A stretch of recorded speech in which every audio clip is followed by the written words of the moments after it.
Hi friend, this is Umesh and welcome the channel Umesh biology.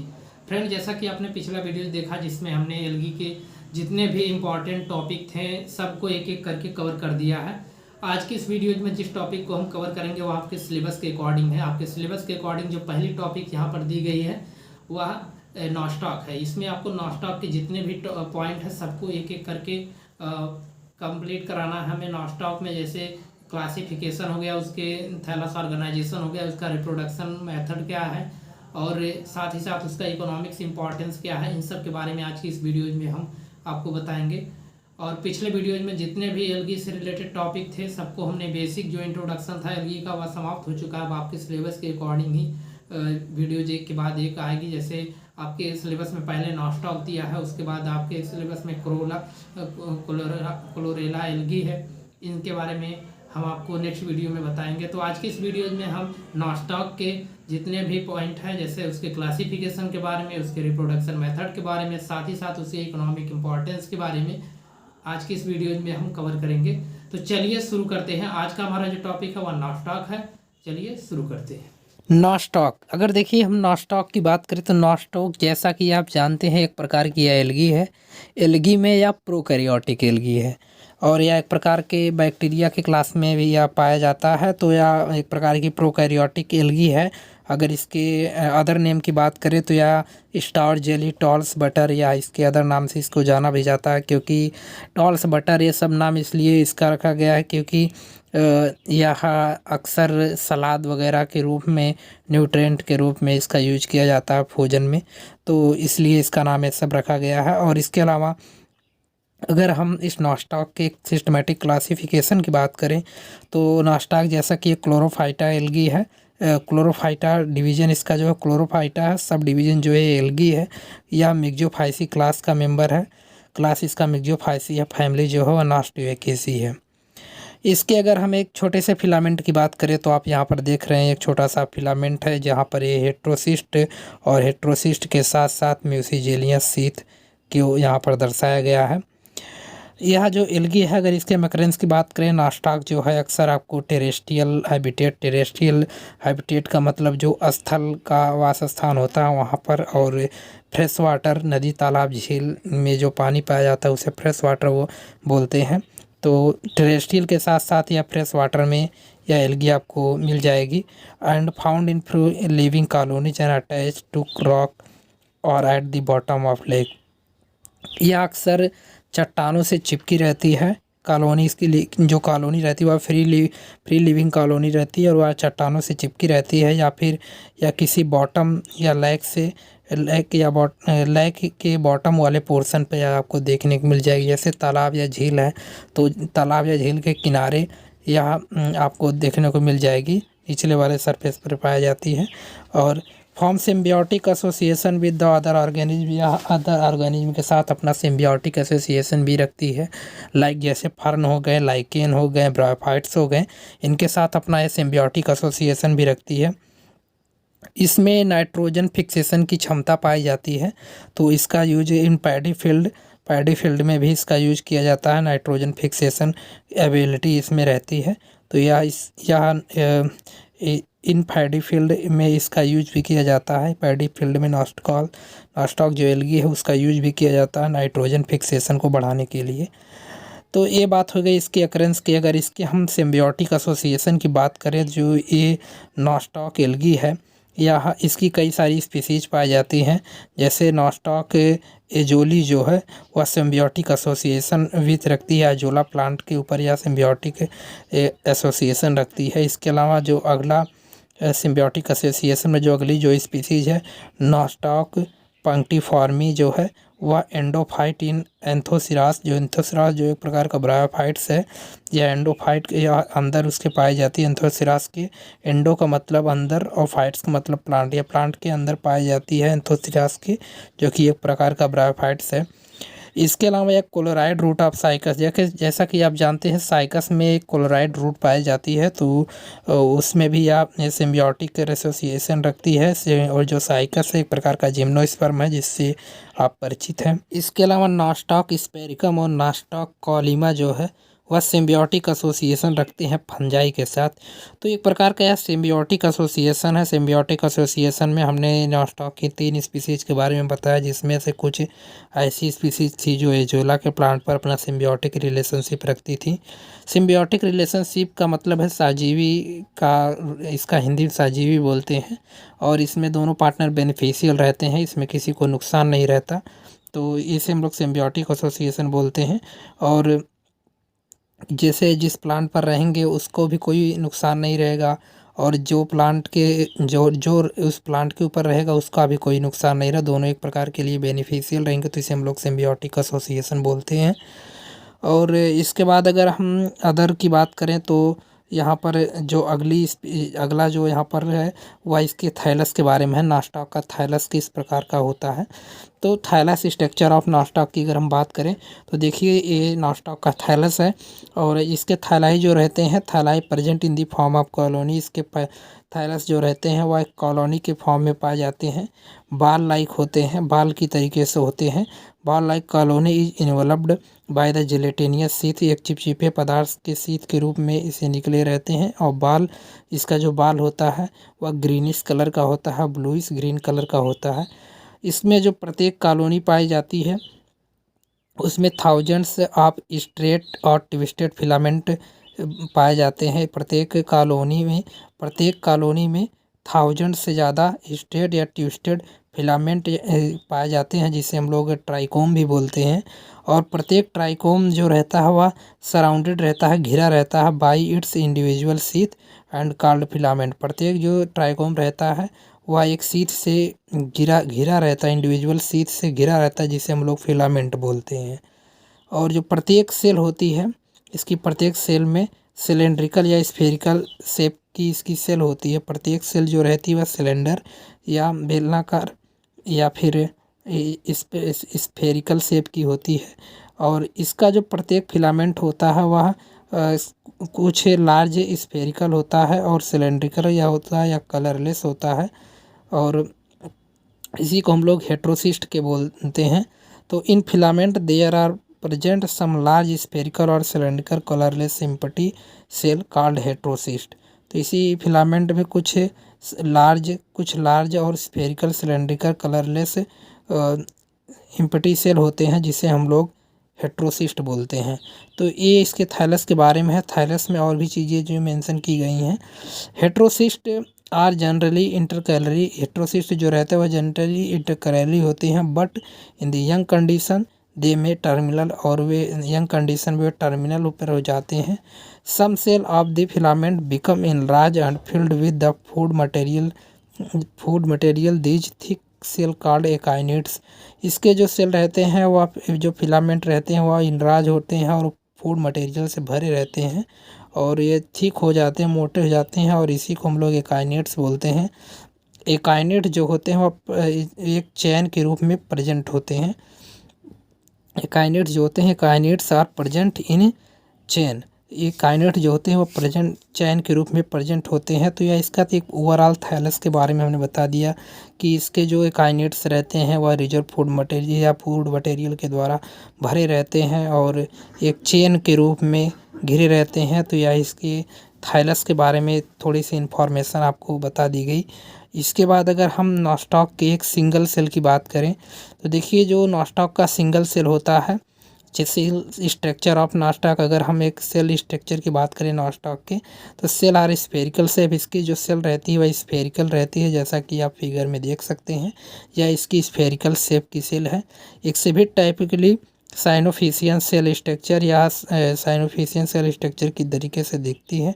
Cell wall म्यूकोपॉलीपेप्टाइड, इसका cell wall जो रहता है वह म्यूकोपॉलीमेरिक होता है। इसका जो सेल वाल होता है वह म्यूकोपॉलीमेरिक होता है। प्रोटोप्लाज्म जो रहता है वह पेरीफेरल पर क्रोमोप्लाज्म पाया जाता है, सेंट्रल पर सेंट्रोप्लाज्म पाया जाता है और न्यूक्लियस पर न्यूक्लियोप्लाज्म पाया जाता है। इसके अलावा इसका जो क्रोमोप्लाज्म रहता है वह साइनोफिशियन प्रोटीन ग्रेन्यूल्स और साइनोफिशियन स्टार्च से भरा रहता है।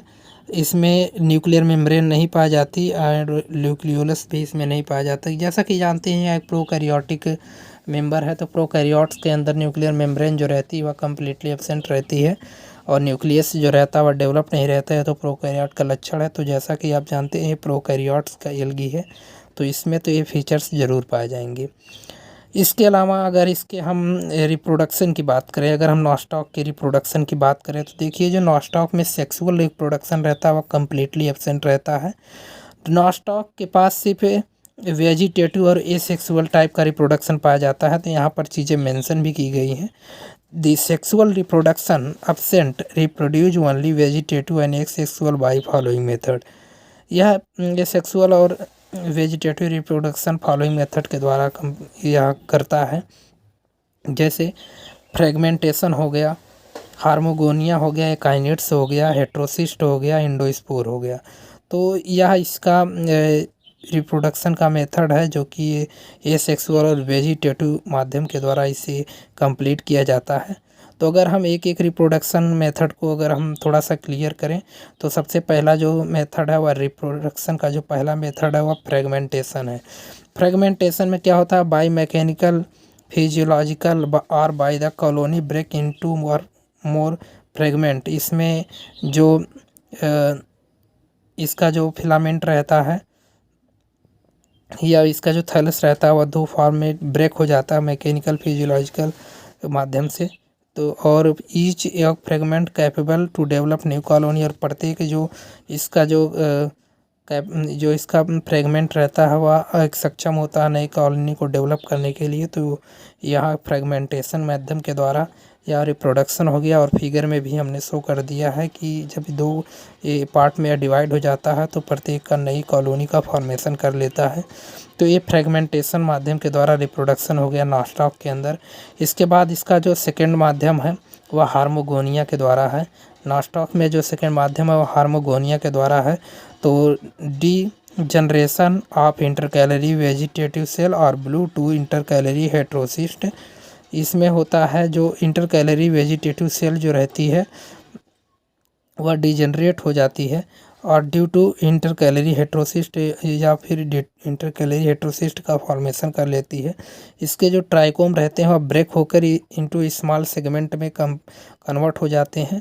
और this multicellular segment is hormogonia divide rapidly inside the gelatinous sheath one form new colony. और यही जो सेगमेंट टूटे हुए रहते हैं हार्मोगोनिया के, वही डिवाइड करके एक जिलेटिनियस सीथ का फॉर्मेशन करते हैं और नए कॉलोनी का फॉर्मेशन कर लेते हैं। तो यह हार्मोगोनिया के द्वारा जो रिप्रोडक्शन है नॉस्टॉक के अंतर्गत यह हो गया।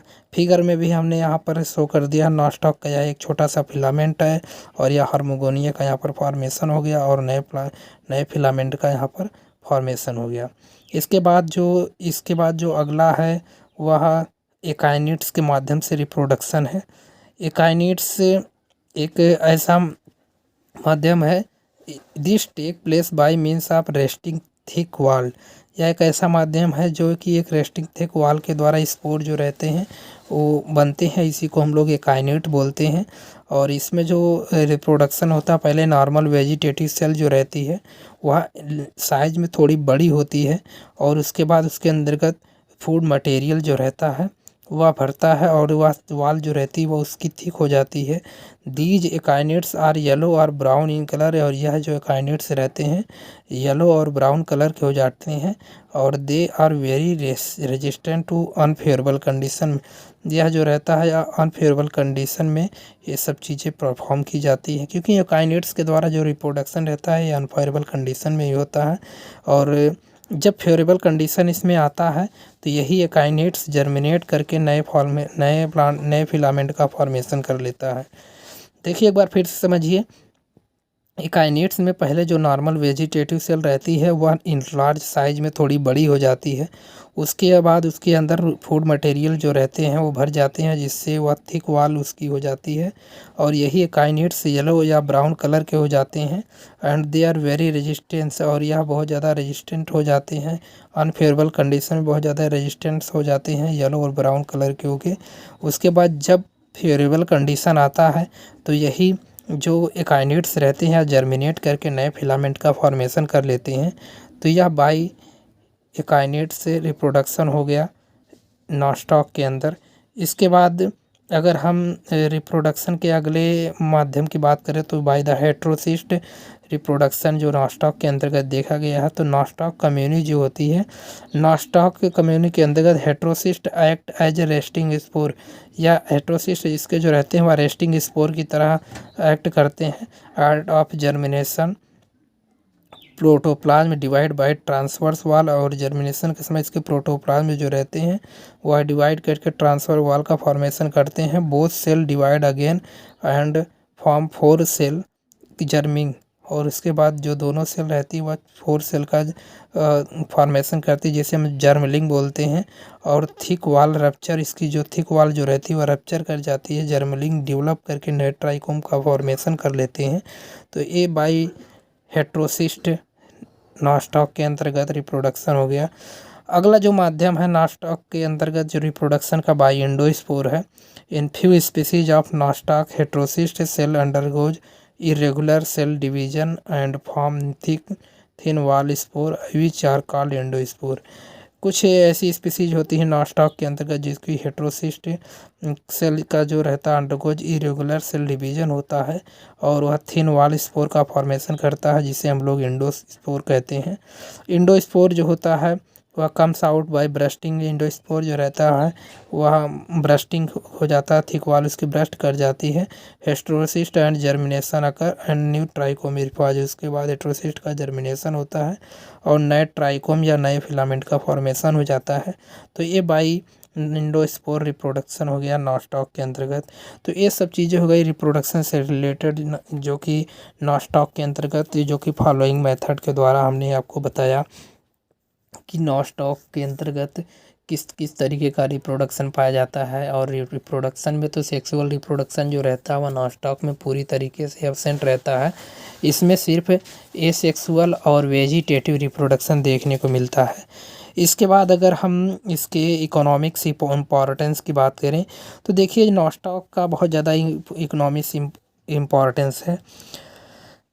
नॉस्टॉक में इकोनॉमिक इम्पॉर्टेंस में जो नॉस्टॉक है नाइट्रोजन फिक्सेशन एबिलिटी, नाइट्रोजन के पास नॉस्टॉक के पास नाइट्रोजन फिक्सेशन एबिलिटी रहती है, इसलिए इसका यूज बायो फर्टिलाइजर के रूप में पैडी फील्ड में किया जाता है। और इसके अलावा नॉस्टॉक के पास रिच विटामिन और प्रोटीन होती है, जैसे नॉस्टॉक फ्लैगिफॉर्मी और नॉस्टॉक कम्युनिटी जो स्पीसीज रहती हैं बहुत ज़्यादा रिच विटामिन होती है। इनका यूज हम लोग सलाद वगैरह फूड के रूप में करते हैं। नाइट्रोजन मस्कुरमम accumulate polyhydroxy butyrate and precursor of plastic, और ये सब जो हैं ये प्लास्टिक के प्रिकर्सर में भी इसका यूज किया जाता है। डिग्रेड इन्वायरमेंटल परमिशन, या वातावरण में प्रदूषण को भी रोकते हैं। Nostoc flagelliforme is known as fat choy, इसका एक चाइना में इसका वेजिटेबल के रूप में भी इसका यूज करते हैं, इसलिए इसको फैट चाय बोलते हैं। चाइनीज हैं, चाय पाए ये सब बोलते रहते हैं ऐसे, तो ये चाइनीज भाषा है। तो इसे हम लोग ये जो चाइना वाले हैं इसको वेजिटेबल के रूप में यूज करते हैं। तो आज की इस वीडियो में हमने रिप्रोडक्शन के साथ साथ इसकी इकोनॉमिक इम्पोर्टेंस को भी कवर कर दिया। पूरे नॉस्टॉक की जो भी क्लासिफिकेशन से लेकर उसके रिप्रोडक्शन से लेकर उसकी इकोनॉमिक इम्पोर्टेंस के तक आज की इस वीडियोज़ में आपको बताया गया। तो अगर ये वीडियोज़ आपको इन्फॉर्मेटिव लगी हो तो आप वीडियोज़ को लाइक करना बिल्कुल ना भूलें, और दोस्तों को शेयर ज़रूर करें, जिससे उनको भी एक कंप्लीट अच्छी नॉलेज उन्हें मिल सके एक ही वीडियो में कुछ ही समय में। तो आज के लिए बस इतना ही, मिलते हैं किसी नेक्स्ट वीडियो में।